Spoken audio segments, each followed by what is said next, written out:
On tonight's episode of Mr. Norris's In Case You Missed It, we look at the early ongoings of the Revolutionary War. From Lexington and Concord to Bunker Hill to the failings in New York, we cover it all.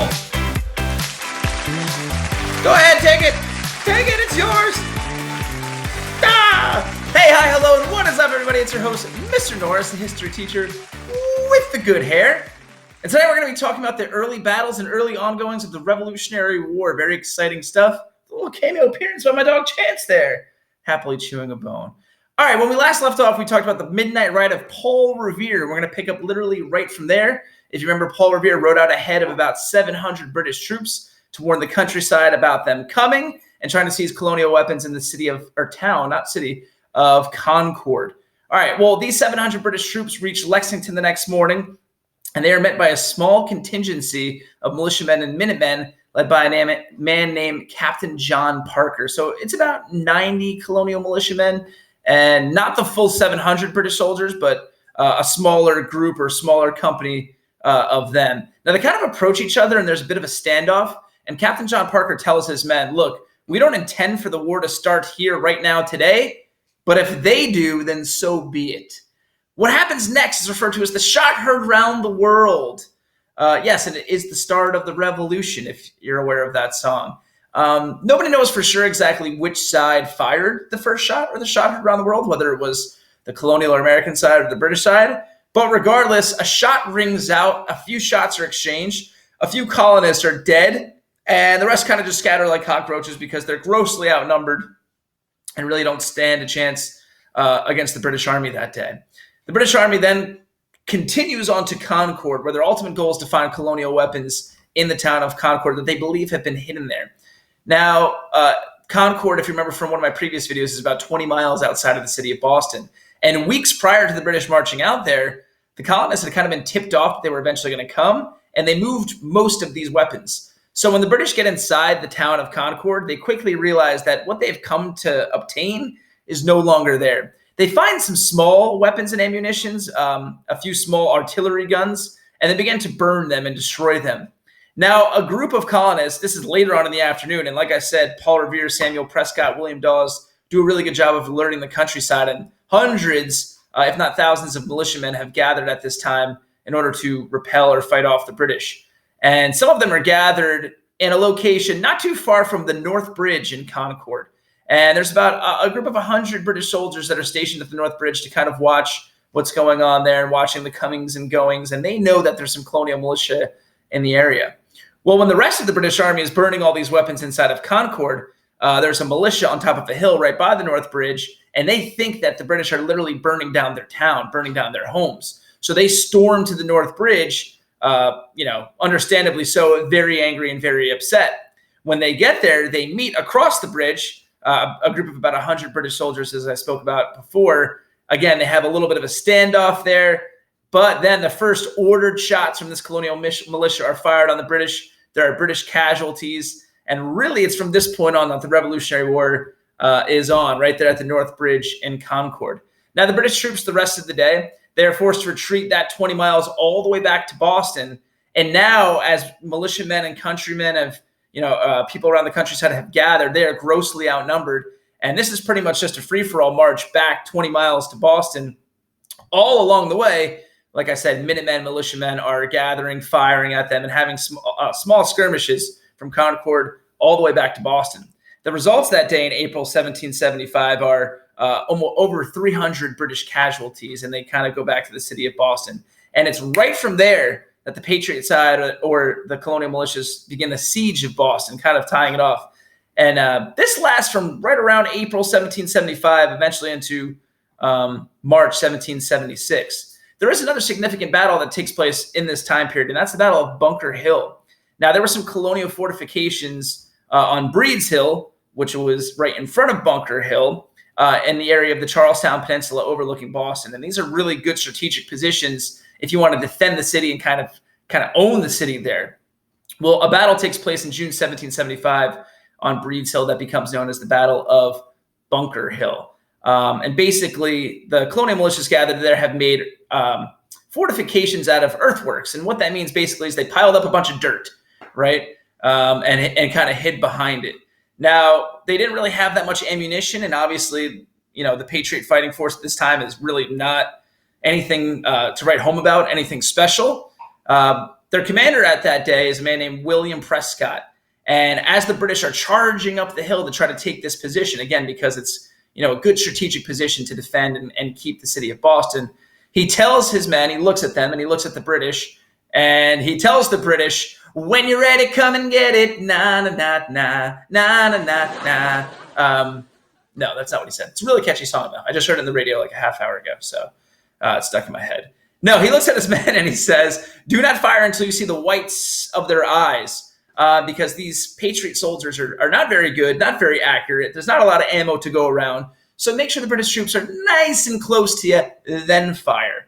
The results of Bunker Hill are a Continental Army is not really formed at that point, a colonial loss, a British victory. They do eventually take Breed's Hill, and they do eventually secure Charlestown Peninsula. But it is an important battle because it does show the capabilities of the colonial side, that they can actually somewhat kind of form a fighting force. And they do cause about 1,000 casualties to the British side that day. So the British suffer way more casualties that day than the colonial militias did. So Bunker Hill does fall, but Boston is saved relatively soon. This happens in June 1775. Now, something that the Second Continental Congress in Philadelphia decides to do pretty much right after this, one of their first works. They're not ready to declare independence yet. We'll get to that. But they do decide to form an official Continental Army, mostly going to be made up of these militiamen that we've been talking about. And they decide to appoint George Washington as the commanding general. That's right, my dude, G-Dubs, George Washington. Now, he takes the appointment in Philadelphia, and he immediately rides off to right outside Boston to meet with his troops, a force of about 20,000 to 30,000 men there. When he gets there, a little bit after June 1775, he realizes that he's in for a big challenge because he meets his men, and really that's all he needs to do in order to know that they are not going to really stand up to the British. He meets them, and they're a bunch of ragamuffin, toothless farmers. I don't know if they're actually toothless. I'm just assuming that. All right, but they're just not the professional, well-trained soldiers that the British are. George Washington would very much like to attack Boston at any time and take it back. But he realizes he's going to need to drill these guys for a while, get them into fighting shape, and then maybe take back Boston. Okay. It's not until we fast forward to March 1776 where they're able to get this done, and partly because a few months prior to this, there was a victory at Fort Ticonderoga in upstate New York, mostly due to the heroics of General Benedict Arnold, who we'll talk about later, becomes one of the most infamous traitors in American history. But he does help win at Ticonderoga, and they had a lot of big guns up there, and they bring those big guns down to Boston. And there's not really a battle per se to take Boston back. It's just more of a siege, meaning that the Continental Army didn't really let things come in or out of the city, kind of tried to blockade them, bombarded them with artillery. And the British realized Boston is also just a hotbed for patriot activity and revolutionaries. We can't really hold this city. We're going to leave. And they actually sail away. That makes no sense.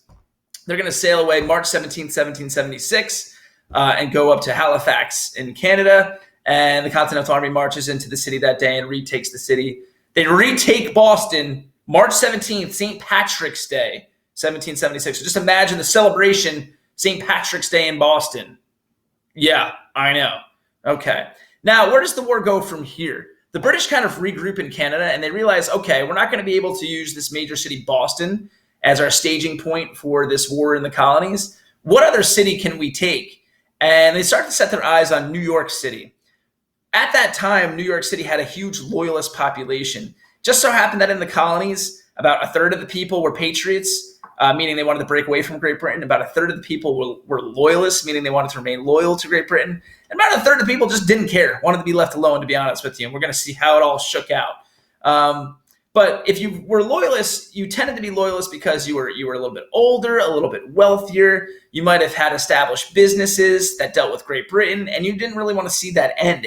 And New York City was a major loyalist city, definitely more favored the loyalists. So the British say, that's a good strategic point for us to try to gain. Washington realizes this too, and he desperately does not want to lose New York or have it fall completely under the British control. And he decides to try to come up with a defense for New York City. And he thinks that the best place to have a defense is on Long Island. And if you look at a map of New York City, it does make strategic sense that if you control Long Island, you can kind of control what goes into Manhattan and the inner workings of the city there. So he brings about 20,000 troops, about 10,000 for this impending battle that we're about to talk about, and sets up fortifications on Long Island, where he's also met by New York militiamen who are like, hey, Georgie, we're here to help you, man. I brought my cousins Vinny and Rocco. Don't even worry about it. Forget about it. Very sorry. That was a stereotype of New Yorkers, although not too far off, to be honest with you. All I was missing was a let's go Yankees, and then that would have been perfect, actually. So they're going to defend New York City August 1776, starting on Long Island. And I'm not going to get into every single little detail of this battle, but you should know that it is a disaster. We hold George Washington in such high regard and esteem, and we should. I do too. But he did have some shortcomings as a general. There were times that he absolutely got his behind handed to him, for lack of a better phrase there. And Long Island is one of those times. His forces are kind of bum rushed by the British on Long Island and into Brooklyn Heights. About half of his forces are captured there that day, which that's never good. The British go to attack a fort on Brooklyn Heights, and they expect a Patriot defense or a Continental defense. And the fort is empty. Nobody's in there. They just kind of take the fort, and they're like, these guys serious? Is that how you defend New York City and all this wonderful pizza they have here? Just kidding. No pizza yet, but eventually. Good Lord. So they take this fort at Brooklyn Heights. The Patriots have to retreat into Manhattan, and the British eventually push them there. There's another battle that takes place at White Plains that the Continental Army loses again. And then the British take Fort Washington, kind of on Washington Heights in New York City. And the Continental Army loses again that battle. So they've had 3 just crippling defeats right in a row in the late summer of 1776. And Washington and his troops are pushed out of New York City into New Jersey. And the next couple of months, the fall of 1776, I don't know if you guys have ever seen like those old Scooby-Doo cartoons where like the characters are running in hallways and different doors chasing each other. And it's like, that's basically the Continental Army for the next few months. They are just getting chased across New Jersey. Some minor skirmishes here or there, but the British are just repelling them backwards. The Patriots, the Continental Army stand really no resistance or no chance of putting up a resistance, and they're being pushed all across the state of New Jersey. This takes us to about December, winter 1776, and the Patriot Army has actually been pushed all the way across the Delaware River into Pennsylvania. Now, it's getting cold.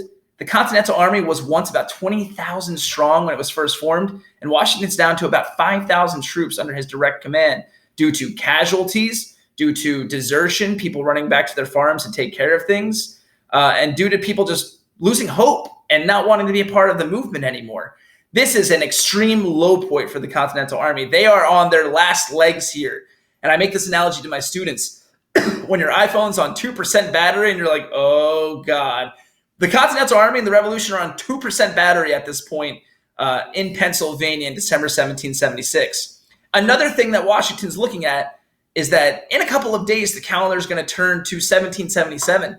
And a lot of his men have signed one-year contracts. And if they don't have any kind of hope to keep going, they're not going to. They're going to go home. So Washington is really in dire straits here. Last but not least, add on to that, they have very little supplies, not a lot of food to go around. A lot of the Continental Army, man, I fumbled out there. Continental Army is without proper clothing for the winter, especially things like shoes.